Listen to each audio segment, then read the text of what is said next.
Hi there. QuickRows provides multiple options to handle data inside Excel.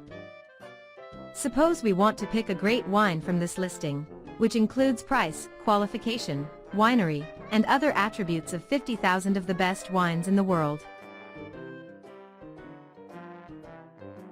Let's try to find one not too expensive, and preferably from some Spanish winery in La Rioja. QuickRows provides two easy methods to make our selection. The first and roughest is to make progressive selections and sorting the columns.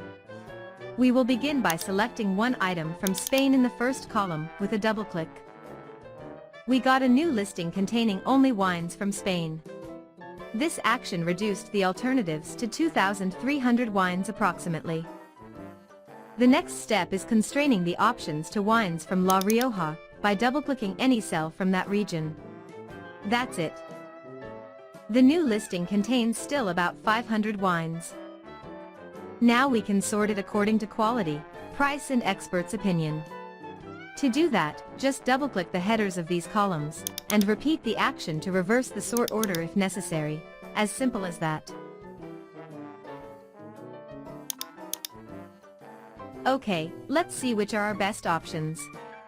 The list shows the wines sorted by quality points and experts' opinions. It seems to be that we could buy one of the best wines in the world by about $50 USA prices. The second approach is using the QuickRows Analyzer, an astonishing tool to perform advanced data mining in seconds. To invoke it, just press the Ctrl+3 combination. A copy of our listing is converted into a powerful table, containing totalization headers and slicers to segment it, according with our preferences or requirements.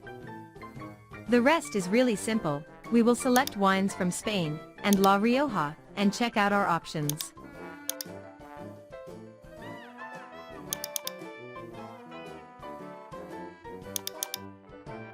You can apply any of the previous methods to any listing or worksheet without any previous preparation, and it will take only a couple of seconds. QuickRows will improve your productivity inside Excel. Just try it.